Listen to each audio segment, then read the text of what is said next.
When I returned from the war, my family exclaimed, "You survived!" I placed my military hat on the counter, confused. "Yes, I've been due to come home for months." My mom stumbled back and grabbed the doorframe. My dad held my sister's hand while her face went ghost white.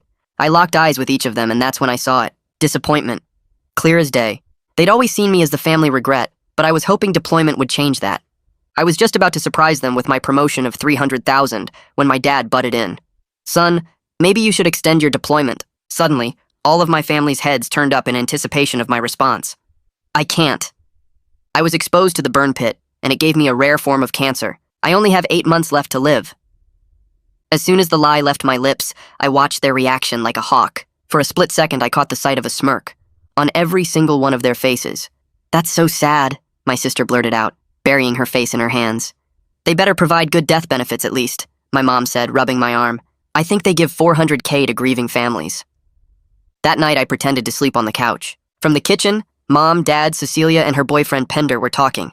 "His insurance pays out $400,000 when he goes," Mom said. "Pender, you can finally start your business," Cecilia added. "Cecilia's wedding will be fully funded," Pender responded. I smiled silently. You see, I'd heard dozens of horror stories in the military, and I knew that the best revenge was feeding into their delusions and letting them destroy themselves. Over the next few days, I played my part perfectly. I'd stumble into walls, I'd cough blood into tissues. When Pender mentioned wanting a new truck, I made sure to wheeze. I wish I could help, but that's when Dad's eyes lit up. "Actually, son, could you sign something for us?" "Just family paperwork." I pretended my hands were too weak to read it properly, but it was a $100,000 loan against my life insurance policy. "Whatever helps the family, Dad." What they didn't realize was they'd just committed a federal crime. The real game began when Pender quit his job. He walked in carrying a cardboard box from his office. "Why work when we're rich in 5 months?" he announced, not knowing I was home. I listened as he replayed the phone call with his boss. "You lazy sack of shit. You didn't even bother checking my CV, and I faked half my degree and certifications." "Pender!" Cecilia fake scolded, giggling like a maniac. A few nights later at dinner, I decided to twist the knife. "You know," I said casually, pushing food around my plate, "the doctor said something strange today. My white blood cell count is improving. He said the cancer might not be as aggressive as—" Cecilia's fork clattered onto her plate. "What?" She cleared her throat, forcing a smile. "I mean, doctors can be wrong. Let's not get our hopes up." "Yeah," Pender added quickly. "False hope is cruel. We should prepare for the worst."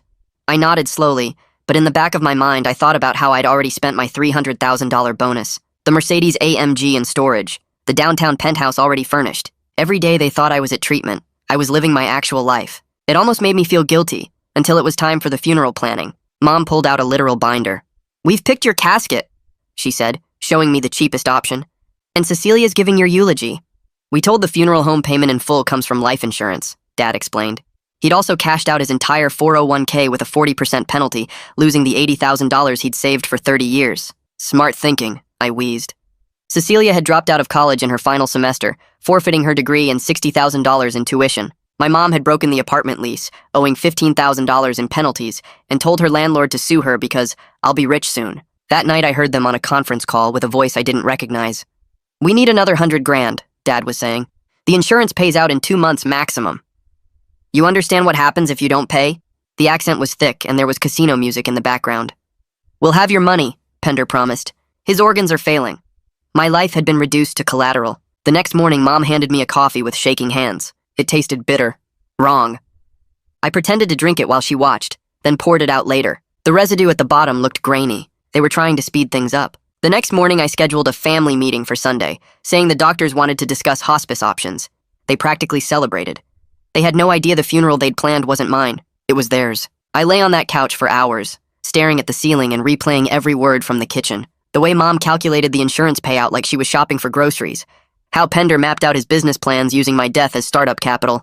Cecilia giggling about wedding funds while I supposedly rotted from cancer in the next room. When morning light started filtering through the curtains, I knew I couldn't just pack my bags and disappear. They'd committed crimes, real federal offenses, and if I walked away, they'd just find another mark or keep spiraling into worse decisions. But I also knew I needed to be smart about this, not emotional. Tristan always said the difference between a good soldier and a dead one was knowing when to call for backup. I grabbed my phone and stepped outside to the back porch, dialing his number before I could talk myself out of it. He picked up on the second ring, his voice rough with sleep but instantly alert when I said I needed help. I told him everything in a rush, the fake cancer diagnosis, the insurance fraud, the loan against my policy. the way they celebrated my impending death. He didn't interrupt once, just listened to the whole story, and when I finished, there was a long silence before he spoke. "Document everything," he said. "Every conversation, every text, every piece of paper they make you sign.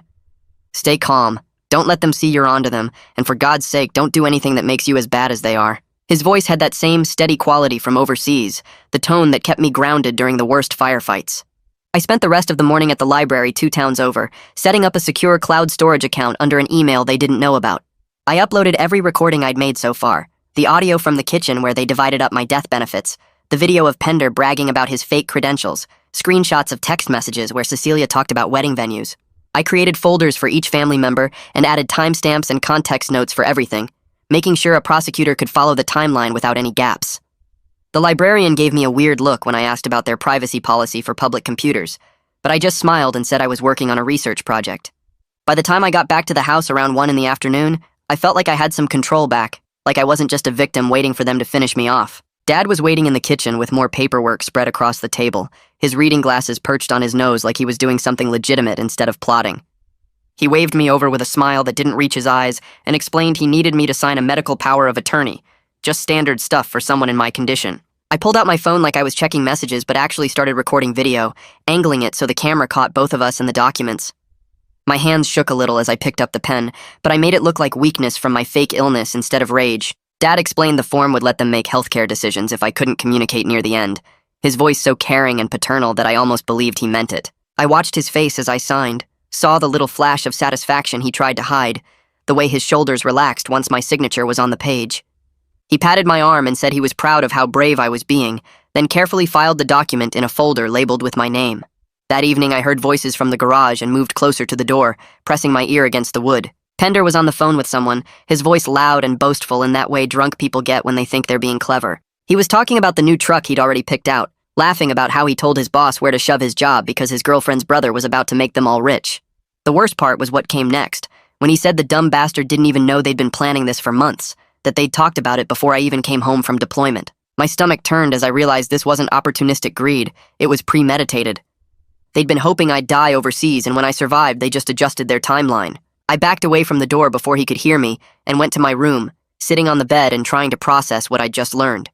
The next morning, I decided to test them, to see how committed they were to this timeline of my death. At breakfast, I mentioned casually that my doctor said something weird yesterday, that my latest blood work showed improvement in my white blood cell count. I watched Mom's coffee cup freeze halfway to her lips, saw the flash of panic cross her face before she forced it into concern. She set the cup down carefully and said, "Doctors could be wrong. That false hope was the cruelest thing, and I shouldn't get my expectations up." Cecilia jumped in quickly, agreeing that I should prepare for the worst instead of counting on some miracle that probably wouldn't happen. Their eagerness to keep me dying was so obvious it would have been funny if it wasn't terrifying. Later that afternoon, I found Mom's funeral planning binder sitting open on the kitchen table, like she'd been reviewing it and got distracted. I flipped through the pages and felt my jaw clench with each new detail. She'd picked the absolute cheapest casket option, the kind that's basically particle board with a thin veneer. The funeral home she'd chosen advertised budget packages for families on fixed incomes. There was a handwritten note in her careful script about how the life insurance would pay the funeral home directly, so they wouldn't have to front any money themselves. She'd even calculated how much they'd have left over after funeral costs, with neat columns showing the split between her, Dad, and Cecilia. That night, I was in the bathroom brushing my teeth when I heard voices in the living room, someone on speakerphone with an accent I couldn't quite place. I cracked the door open and heard Dad talking about needing more time, about how the insurance would pay out in 2 months maximum. The voice on the phone was thick and rough, maybe Eastern European, asking when they'd have the rest of the payment. There was casino noise in the background, slot machines and crowd sounds, and the voice said something about understanding what happens if they don't pay. Dad promised they'd have the money, his voice shaking in a way I'd never heard before. Pender chimed in saying my organs were failing, that it wouldn't be much longer, and I realized Dad had borrowed from someone way more dangerous than a bank. The next morning, Mom did something she'd never done in the entire time I'd been home. She made me coffee and brought it to me on the couch. She hovered while I took the first sip, watching my face with an intensity that set off every alarm bell in my head. The coffee tasted wrong, bitter in a way that had nothing to do with how it was brewed. I pretended to drink it while she stood there, making small talk about the weather and asking how I slept. The second she left the room, I got up and poured the whole cup down the kitchen sink, rinsing it carefully. At the bottom of the cup was a grainy residue that definitely wasn't coffee grounds, something that had only partially dissolved. I took a photo of it with my phone, then used a plastic bag to collect some of the residue before washing the cup. My hands were shaking as I sealed the bag and hid it in my room. I grabbed my phone and texted Tristan, my fingers fumbling on the screen. I told him I thought they were trying to speed things up, that Mom had put something in my coffee that morning. His response came back in seconds, all caps telling me to get out of that house right now and call the cops. But I texted back that I needed to see this through, needed them to incriminate themselves completely, so there was no way they could talk their way out of it when this all came crashing down. That afternoon, I drove to the public library 3 towns over where nobody would recognize me. I found a quiet corner in the legal reference section and started pulling books on criminal law. The insurance fraud statutes were clear as glass. What Dad did by taking out that loan against my policy using forged access to my account was a federal crime carrying 5 to 10 years. The attempted poisoning fell under aggravated assault in our state, prosecutable even if the victim didn't actually ingest the full dose. What really caught my attention was the conspiracy section. Everyone who knew about the plan and participated in any way could be charged as co-conspirators, which meant Mom, Dad, Cecilia, and Pender were all potentially facing serious time. I took photos of the relevant pages with my phone and made notes about which statutes applied to which actions. By the time I left the library, I had a clear picture of just how much trouble they'd created for themselves. The next morning, I drove to a hardware store 2 towns in the opposite direction. I bought 3 small recording devices that looked like normal everyday objects. One was a pen that actually wrote but had a microphone and memory card inside. Another was a phone charger that plugged into the wall and recorded everything within 15 feet. The third was a small desk clock that looked cheap, but captured both audio and video. The guy at the checkout didn't ask any questions, just rang up my purchases and wished me a good day. Back at the house, I waited until everyone was out. Dad had gone to meet with someone about money, Mom was at her sister's place, and Cecilia and Pender were apartment hunting even though they had no income. I set up the pen on the kitchen counter where they always gathered to talk. The phone charger went into an outlet in the living room behind the couch. The clock I placed on the dining room shelf where it had a clear view of the table.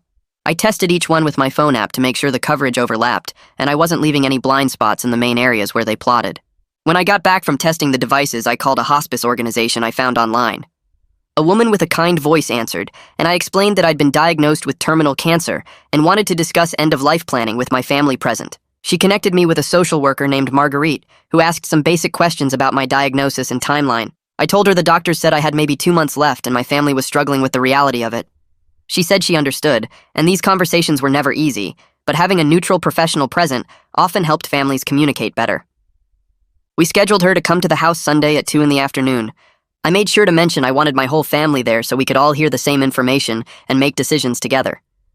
She said that was actually ideal and she'd bring intake forms and information packets.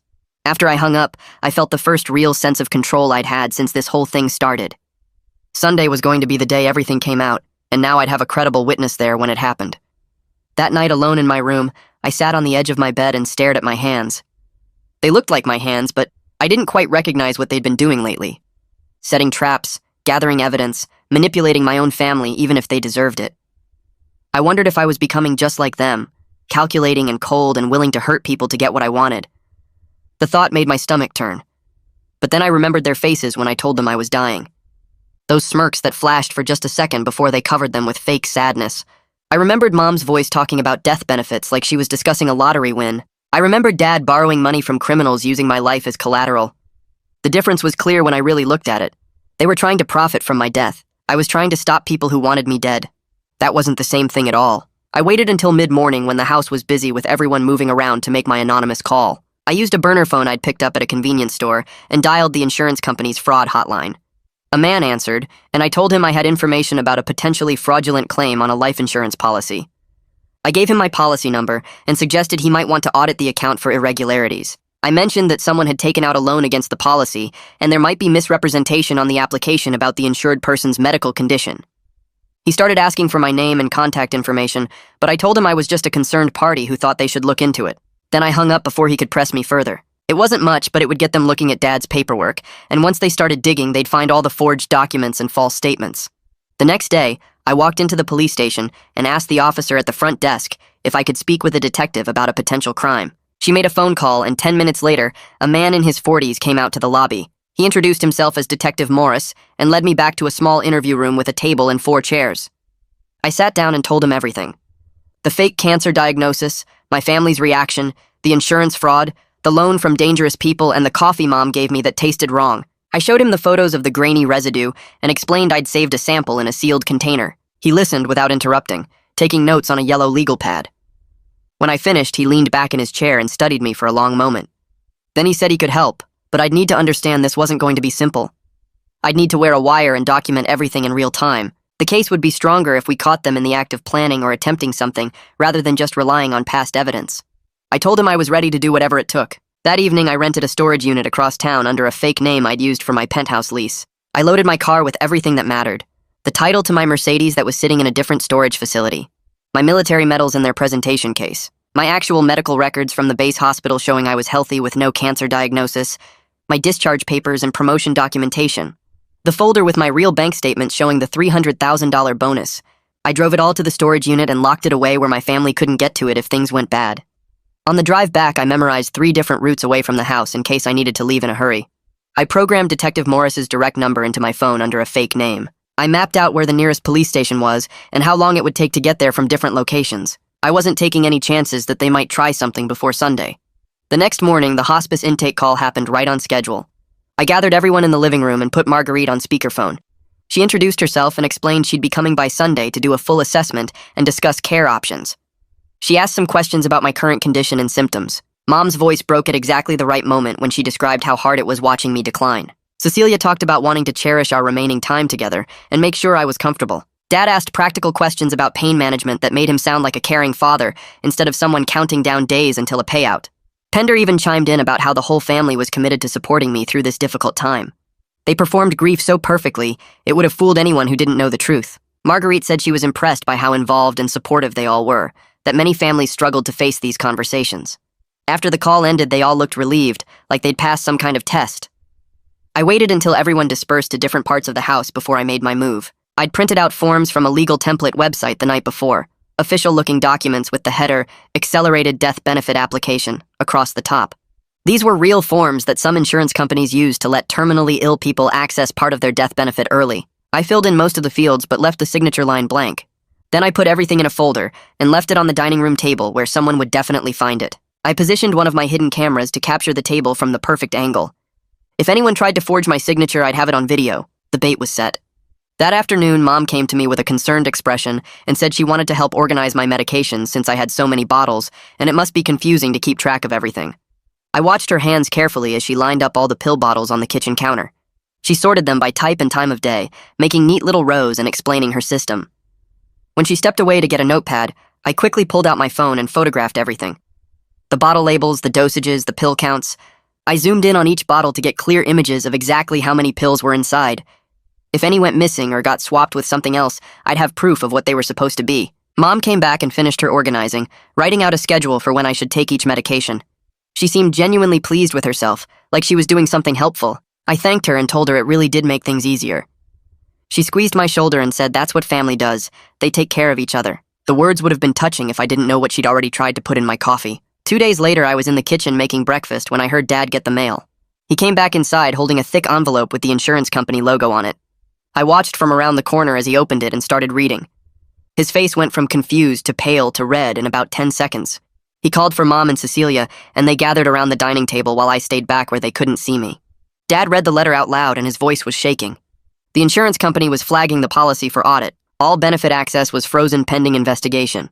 They had questions about the loan application and needed to verify medical information. The explosion was instant and beautiful. Dad started yelling about timing and how this was going to ruin everything.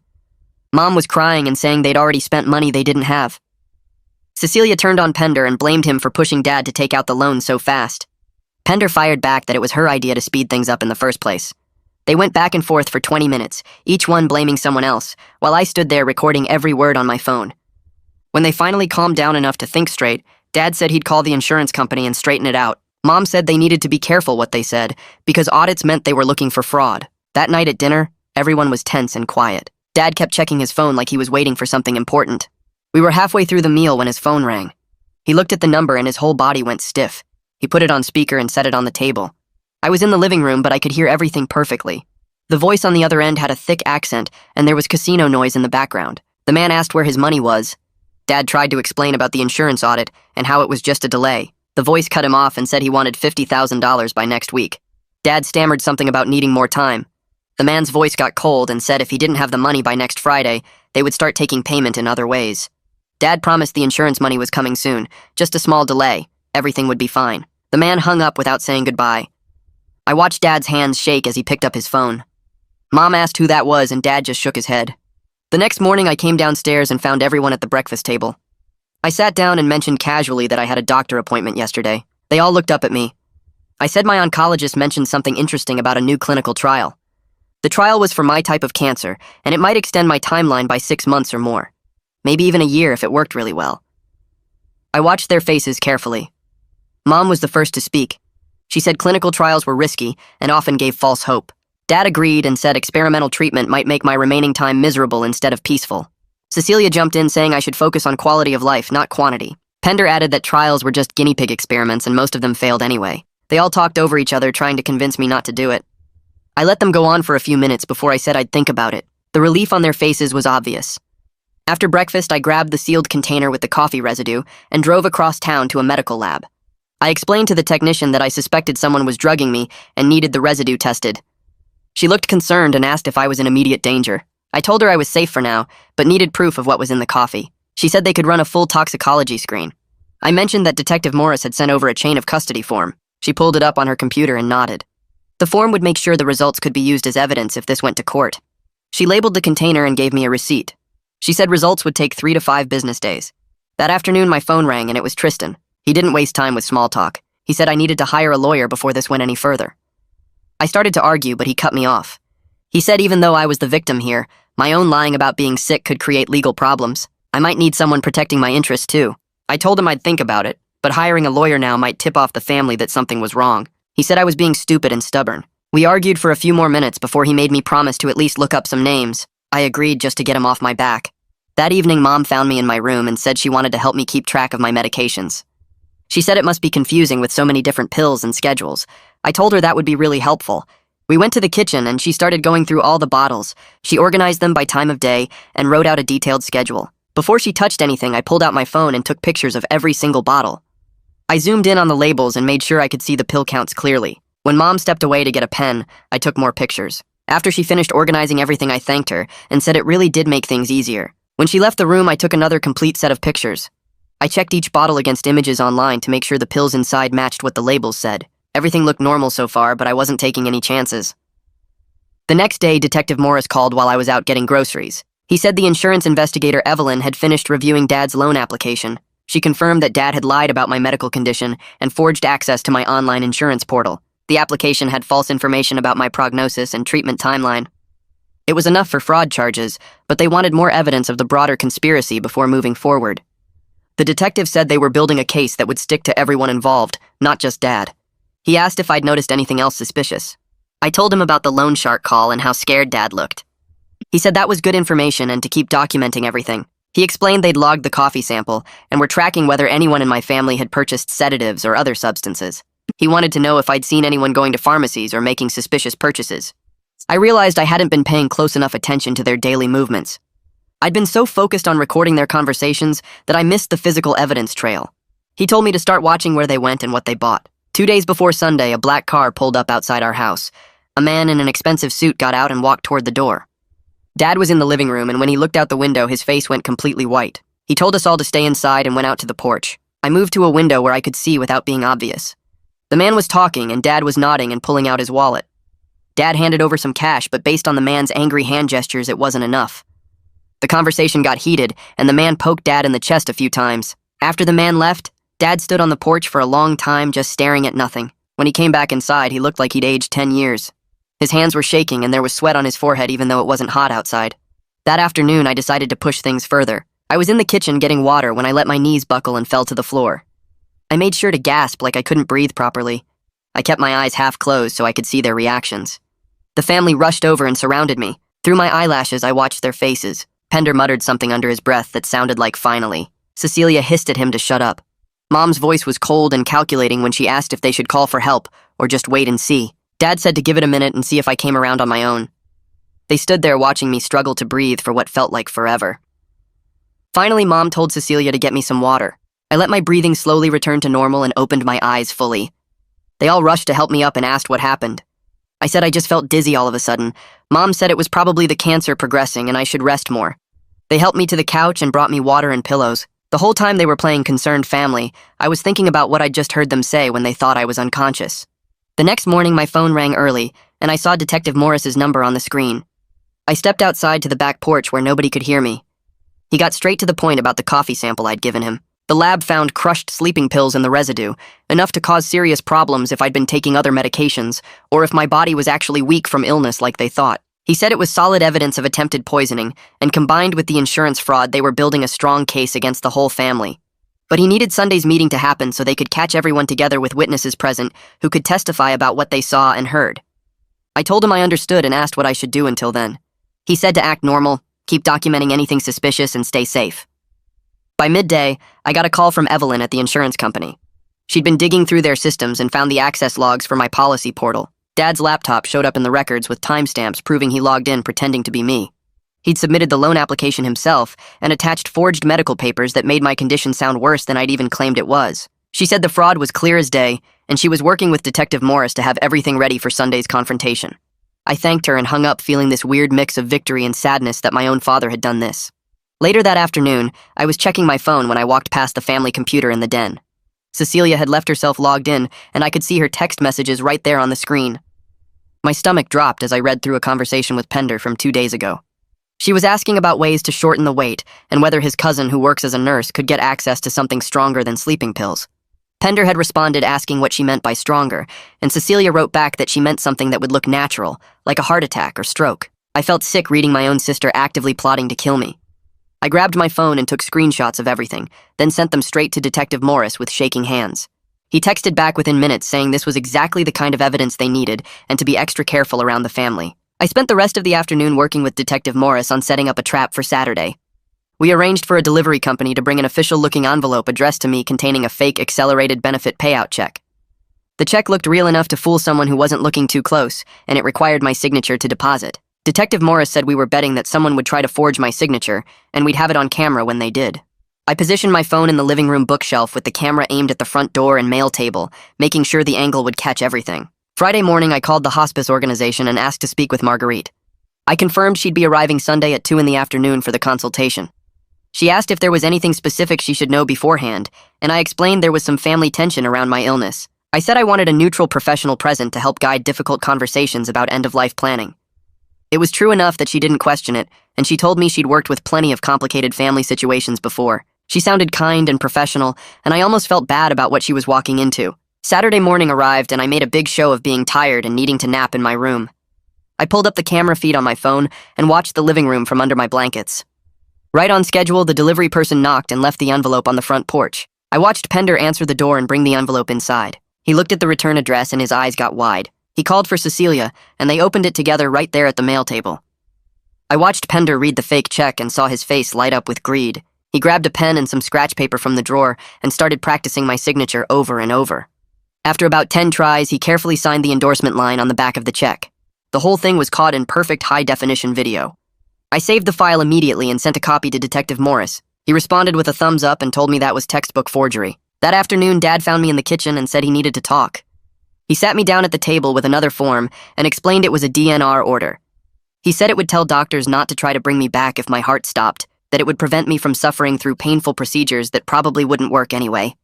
His voice was so gentle and caring that if I didn't know better, I might have believed he actually gave a damn about my comfort. I signed the form, but it wasn't the one he thought it was. I'd prepared my own version that looked identical, but included hidden language that logged any changes or alterations to the document. I watched Dad's shoulders relax once my signature was on the page, and he patted my hand like a loving father. That evening, I was in the bathroom when I heard Dad on the phone in the hallway. He was talking to someone about finalizing a payment arrangement and asking them to come by Sunday afternoon around 2:30. My stomach dropped hard as I realized what this meant. Dad had scheduled a meeting with the loan shark at the exact same time as the hospice consultation. These were dangerous people who'd already threatened him, and now they'd be showing up right when the police were planning to move in. I waited until Dad went to bed, then called Tristan in a panic. I told him I was thinking about just posting everything online and exposing the whole situation publicly instead of waiting for Sunday. He listened to me freak out for a few minutes, then talked me down in that calm way he has. He pointed out that going public now would warn the family and give them time to destroy evidence. He said I needed to trust the legal process, even though it was scary, and even though it felt like things were spinning out of control. He reminded me that Detective Morris knew what he was doing and had handled situations way more complicated than this. By the time we hung up, I felt steadier, but I still barely slept that night. Sunday morning, I got up early and drove to a notary office across town. I brought documents I'd prepared for a proper living will with an independent executor who wasn't family. The notary witnessed my signature and asked questions to make sure I understood what I was signing. I explained that previous documents I'd signed were done under pressure, and I wanted to make sure my actual wishes were legally clear. She notarized everything and gave me certified copies. I drove straight to my storage unit and locked the originals in my safe, then sent scanned copies to Detective Morris, creating a paper trail that would protect me no matter what happened later today. Back at the house, I found myself alone in the living room, staring at the bookshelf where Mom kept the family photo albums. I pulled down the oldest one and opened it on the coffee table. Birthday parties from when I was 7 with a homemade cake and paper decorations. Christmas mornings with all of us in matching pajamas that Mom insisted we wear for photos. A trip to the beach where Dad taught me to build sandcastles, and Cecilia buried my feet in the sand while laughing.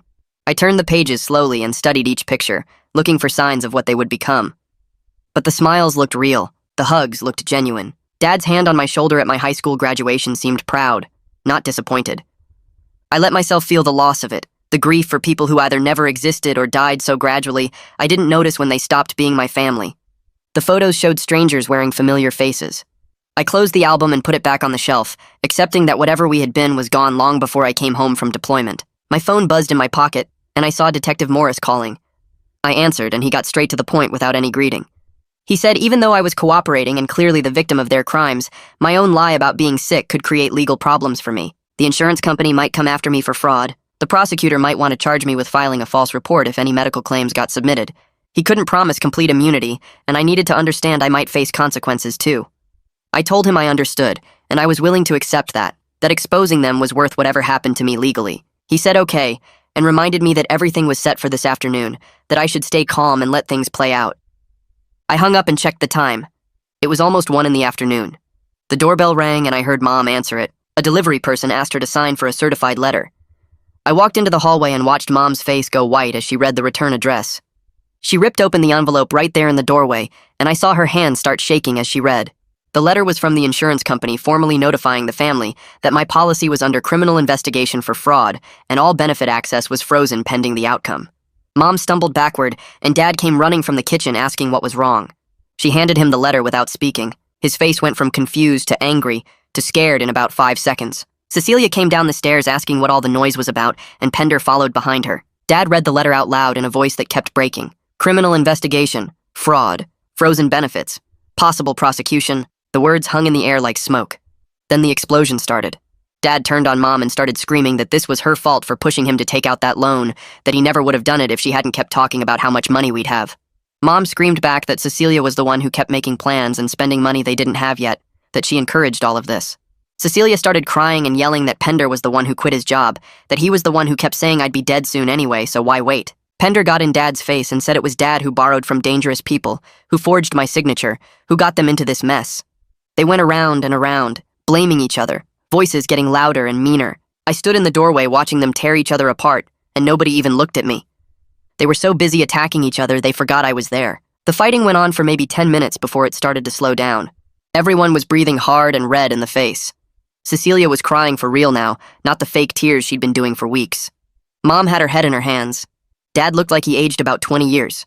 I heard myself say that maybe I could sell my car to help with some of the debts. The words just came out, and I wasn't sure if I meant them or if I was still playing the game. For just a second, everyone's faces changed. They looked at me like I was actually their family member instead of a walking paycheck. Cecilia came over and hugged me tight, and for a moment she felt like my real sister, the one who used to braid my hair when I was little, and she was practicing for beauty school. But then Dad asked how much the car was worth. I said maybe $30,000. I watched him do the math in his head, calculating whether that was enough to cover what they owed. His face fell when he realized it wasn't even close. Mom asked if I had anything else to sell. Pender suggested I could cash out my military retirement early. The moment died as fast as it came, and they were back to seeing me as an asset to liquidate. I said I needed to go lie down before the hospice person arrived at 2. I told them I was feeling weak and needed to rest. They barely acknowledged me as I walked toward my room. I grabbed my keys and wallet from the dresser and slipped out the back door while they were still in the living room, arguing in lower voices.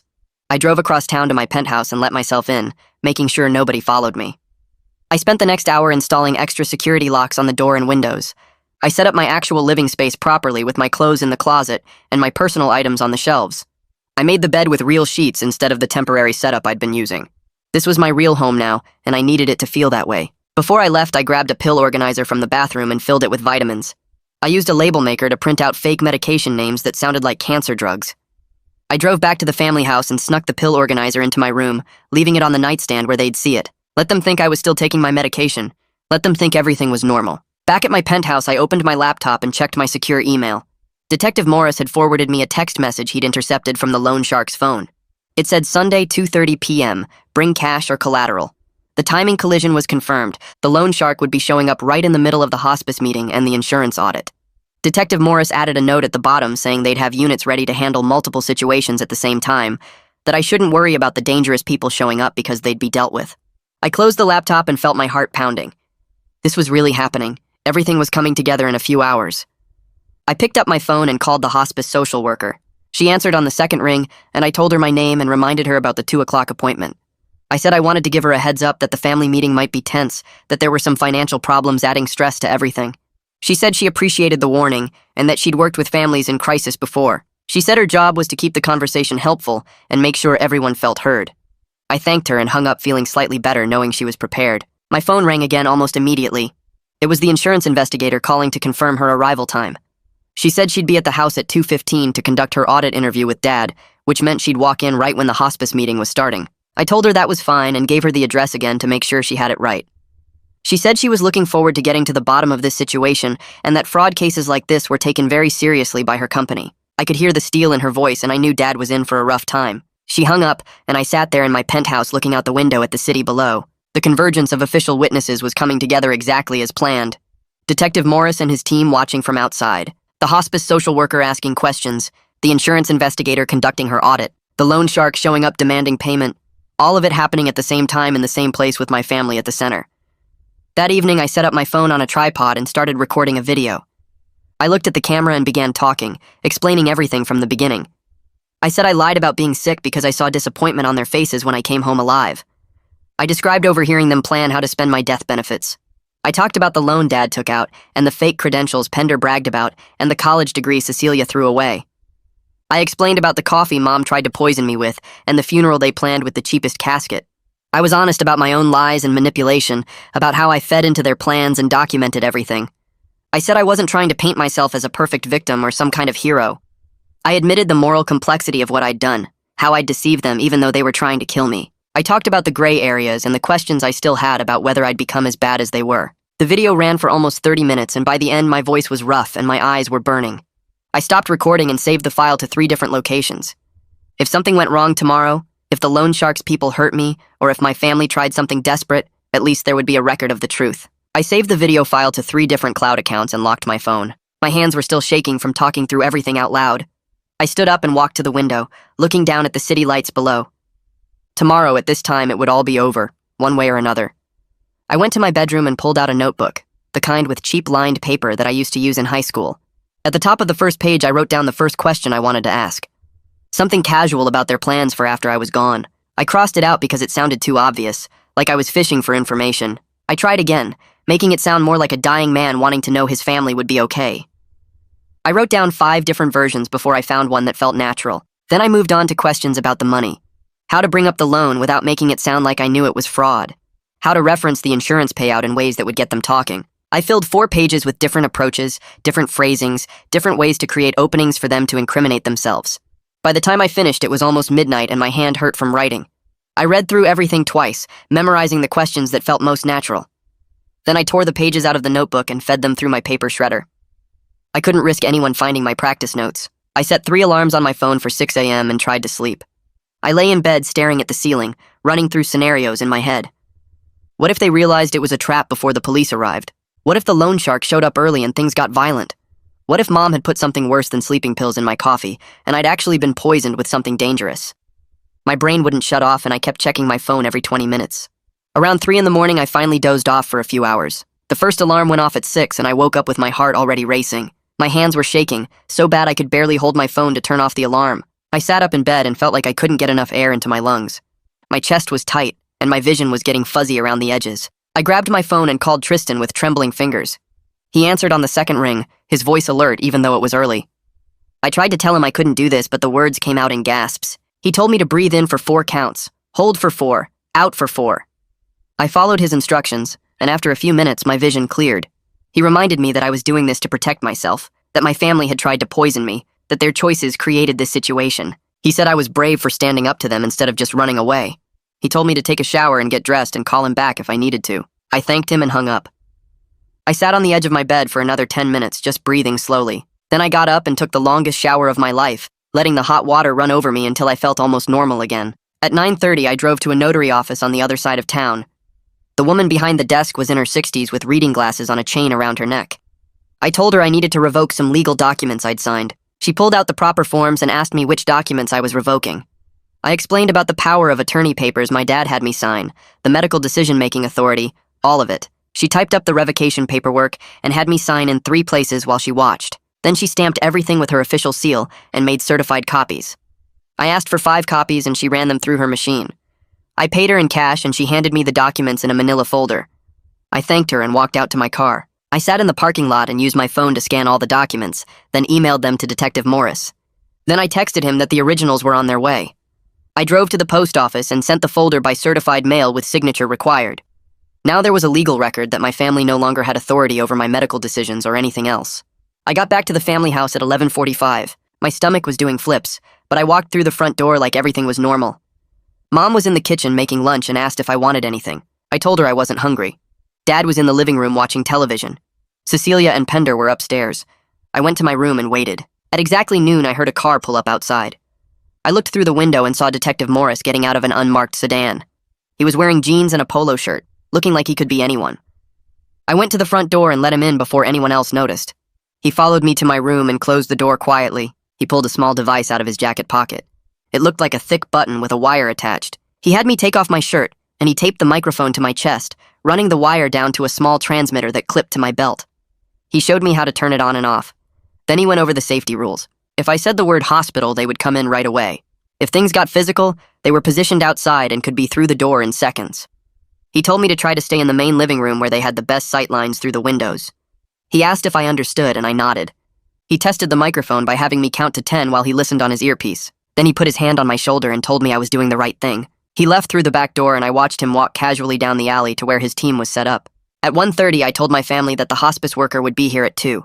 Mom immediately started tidying up the living room. Dad changed into a nicer shirt. Cecilia came downstairs with red eyes like she'd been crying on purpose. Pender was wearing a tie which I'd never seen before. They were all playing their parts. At exactly 2 o'clock, the doorbell rang and I answered it. Marguerite stood on the porch with a leather folder and a kind smile. She was maybe 50 with gray streaks in her dark hair. I introduced her to everyone and she shook hands with each family member. She sat down in the armchair and pulled out her intake forms. She started asking questions about my diagnosis, when I was diagnosed, what symptoms I was experiencing. I described the fake cancer symptoms I'd been performing. She asked about my care needs and my family jumped in, talking over each other about how devoted they were to helping me. Mom described the medication schedule she'd set up. Dad talked about taking time off work to be with me. Cecilia's voice broke as she talked about wanting to make my last months meaningful. I watched them lie smoothly to this woman's face and felt sick. Marguerite was writing everything down in her folder, nodding along, asking follow-up questions about pain management and mobility issues. The whole time I was thinking about the wire taped to my chest, recording every word. At 2:15, the doorbell rang again. Everyone's heads turned toward the door. I got up to answer it, and standing on the porch was a woman in a business suit holding a large folder. She introduced herself as Evelyn from the insurance company. I saw the color drain from Dad's face. I invited her in and explained that she was here to review some paperwork with Dad. The energy in the room changed completely. Mom's smile froze on her face. Cecilia grabbed Pender's hand. Marguerite looked confused but kept her professional expression. Evelyn sat down on the couch and opened her audit folder. She pulled out a stack of documents and looked at Dad. She said she needed to discuss some irregularities with his recent insurance transactions. Dad tried to act calm, but sweat was already forming on his forehead. His hands shook as he pulled out his own paperwork. Evelyn asked him to explain how he accessed my insurance portal. Dad started talking about how I was too sick to handle it myself, so he was helping me. His voice was shaking. Evelyn pointed to something on one of the forms and asked about the timestamps. She said the login records showed someone accessing the portal at 2 in the morning multiple times. Dad stumbled over his words, trying to explain. Then Cecilia suddenly blurted out that he had to do it because they needed the money, and I was dying anyway. The room went silent. Marguerite stopped writing and looked up sharply. Evelyn made a note on her form. Mom hissed at Cecilia to be quiet. Dad's face went red and he started explaining that it wasn't fraud because the money was going to come to them anyway. Evelyn asked him to clarify what he meant by that. Dad kept digging himself deeper, talking about the death benefit and how he just borrowed against it early.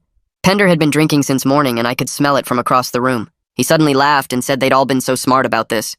He started listing everything they'd bought with the borrowed money. The new furniture, Cecilia's wedding dress, his truck down payment. He talked about quitting his job and how his boss had been too stupid to check his fake credentials anyway. He said they'd been planning this for months, just waiting for me to die so they could finally be rich. He described their plans for after I was gone like I wasn't sitting right there listening. Mom was trying to get him to shut up, but he kept talking. Cecilia was crying now, but not in the fake way from before. Real tears because she knew something was wrong. Pender kept going, talking about how they'd already spent the money in their heads, how they'd divided it up, how they'd even joked about ways to speed things along. Marguerite asked Mom about my medication management. Her voice was careful now, professional but cold. Mom got defensive immediately. She said she was just trying to help me rest. She said she'd been putting something in my coffee to help me sleep through the pain. She said it was just to make me comfortable. Marguerite's face went completely still. She wrote something on her form with very precise handwriting. She asked what specifically Mom had been putting in the coffee. Mom said just some sleeping pills, nothing dangerous. Marguerite asked how many pills and how often. Mom's voice got higher as she tried to explain that it was fine, that she was just being a good mother. Evelyn was writing everything down now, too. The whole room felt like it was holding its breath. The front door opened and Detective Morris walked in with 3 uniformed officers behind him. They moved with calm authority, spreading out into the room. One officer went to Dad. Another went to Mom. The third stood by Pender. Detective Morris identified himself and said they were separating everyone for questioning. Mom started crying and asking what was happening. Dad's face went gray. Cecilia looked at me, and I saw the exact moment she understood. Her eyes went wide and her mouth opened. She said my name like a question. Pender tried to stand up, but the officer put a hand on his shoulder. Detective Morris explained that they were investigating insurance fraud, identity theft, and attempted poisoning. He said everyone needed to come down to the station. Mom screamed that this was a mistake. Dad just sat there staring at nothing. Cecilia kept looking at me with this expression of complete shock. Then her face changed. The shock turned to anger, and then to something like hate. She realized I'd set this up, that I'd planned this whole thing, that the dying son they'd been celebrating was never actually sick. Pender started yelling about his rights. Mom was sobbing. Dad finally looked at me and I saw everything in his eyes. Confusion, fear, and underneath it all, the same disappointment I'd seen when I first came home from deployment. The officers moved Dad to the kitchen and Pender to the hallway while Mom stayed in the living room with a female officer standing next to her. Cecilia sat frozen on the couch, her face blank like she'd stopped processing what was happening. I stayed in my chair while Detective Morris explained that everyone would be questioned separately and transported to the station for formal statements. At exactly 2:30, the sound of tires on gravel made everyone's heads turn toward the front window. A black SUV pulled up to the curb, and 2 men in expensive suits got out, moving toward the house with the kind of walk that said they were used to people getting out of their way. The uniformed officers at the door intercepted them at the end of the driveway before they could reach the porch. I watched through the window as one officer asked for identification, and the taller man in the dark suit pulled out a wallet. The officer's posture changed immediately and he reached for his radio. Within seconds, the shorter man was turned around and handcuffed, while the taller one started arguing and pointing at the house. Detective Morris went outside and I could see him talking to the men, his hand resting casually on his belt near his weapon. The loan sharks my family owed money to were being arrested right there in front of the house, one of them apparently having an outstanding warrant that showed up when they ran his information. The dangerous creditor problem that had been hanging over everything was suddenly being handled by the legal system instead of threatening my family anymore. Mom started crying harder when she saw the men in handcuffs, probably realizing that her escape plan of using insurance money to pay off the debt was completely gone now. Over the next 2 hours, the house transformed into something that looked like a crime scene from a TV show. Evidence technicians arrived with cameras and collection kits, photographing everything and bagging items in clear plastic with labels and tags. They took the pill bottles from the kitchen counter, documenting each one with photos before sealing them. The coffee cup I'd saved with the grainy residue got special attention, carefully packaged with chain of custody forms that Detective Morris explained would track it all the way to the lab and back. They found my hidden recording devices, the pen and phone charger and clock that had been capturing conversations for days, and instead of being mad about it, the detective actually nodded approvingly and said it showed good thinking. The forged insurance documents that Dad had gotten me to sign were photographed in place and then collected as evidence of fraud. My fake medical records that I'd created to support the cancer lie were also taken, which made my stomach twist, because those proved I'd been lying too. Marguerite sat at the dining room table with an officer, giving her statement about what she'd witnessed during the intake meeting. She described Mom's admission about putting something in my coffee and how defensive she'd gotten when questioned about medication management. Evelyn was in Dad's home office with another officer, going through the computer and pointing out the fraudulent insurance portal access and forged documents she'd discovered during her audit. Both women had gone from being neutral professionals doing their jobs to being key witnesses in a criminal case, and I felt bad that my family drama had pulled them into this mess. Detective Morris drove me to the police station in his unmarked car while the evidence technicians finished processing the house. The station was busy with afternoon shift change, officers coming and going and people sitting in plastic chairs waiting to file reports or see someone in custody. He took me to a small interview room with a table and chairs and a camera mounted in the corner, the kind of room I'd seen in every cop show but never thought I'd actually be sitting in. I gave my full statement starting from the moment I came home from deployment and saw the disappointment on their faces. I explained the lie about having terminal cancer and how I'd watched them celebrate the news and start spending money they didn't have. I described the loan Dad took out against my life insurance and how Pender quit his job and Cecilia dropped out of school. I admitted to faking symptoms and stumbling into walls and coughing fake blood into tissues to make them believe I was getting sicker. I told him about the coffee that tasted wrong and the grainy residue I'd saved and how I'd heard them planning to speed things up. I explained setting up the Sunday meeting with the hospice worker and the insurance investigator as a trap to expose them with witnesses present. Detective Morris listened without interrupting, taking notes and occasionally asking clarifying questions about dates and times. When I finished, he leaned back in his chair and told me I needed to get my own lawyer because even though I was clearly the victim of attempted poisoning and fraud, my own deception about being terminally ill could create legal complications. The insurance company might come after me for fraud too, or my family's lawyers might try to use my lie to make me look like the bad guy. He gave me the name of a defense attorney who handled complex cases and said to call him first thing Monday morning. By evening, the arrests started happening in waves as the investigation moved forward. Mom was booked on attempted poisoning charges, and the judge denied bail because the prosecutor argued she was a flight risk and potentially dangerous. She'd tried to kill her own son for insurance money, and the evidence of the drugged coffee plus her recorded statements made it a strong case. Dad got charged with insurance fraud and identity theft for the forged documents and illegal portal access, but he made bail with a bond that he somehow arranged through his brother. Cecilia and Pender were brought in for questioning about conspiracy. Both of them asked what they knew about the plans to speed up my death and whether they'd participated in any way. The text messages Cecilia had sent about finding ways to shorten the wait were shown to her during the interview. Pender's recorded statements about me being a dumb bastard who was about to make them rich were played back to him. Neither of them got arrested that night, but they were told not to leave town and to expect charges to be filed. Restraining orders were issued keeping all four of them away from me, with specific instructions that they couldn't contact me directly or through other people or even through social media. I was given copies of the protective orders, and Detective Morris explained that if any of them violated the terms, they'd be arrested immediately. Walking out of the police station that night, I felt strange and empty, like I'd been carrying something heavy for so long that now without it, I didn't know how to stand up straight. Over the next few days, my phone became unusable from all the calls and texts coming in from extended family members. Aunts and uncles and cousins I barely talked to were suddenly demanding to know what happened and why my parents were being arrested. Some of them had heard from Mom's side that I was a liar who faked cancer to set up my own family. Others had heard from Dad's brother that my parents were monsters who tried to kill me for money. Most of them were just confused and angry that private family business had turned into a criminal case with lawyers and courts involved. My phone buzzed constantly with messages asking for my side of the story, or telling me I was wrong, or saying they always knew something was off about our family. A few cousins sent supportive messages saying they believed me and asking if I needed anything. My dad's sister called me a manipulative psychopath who destroyed the family for attention.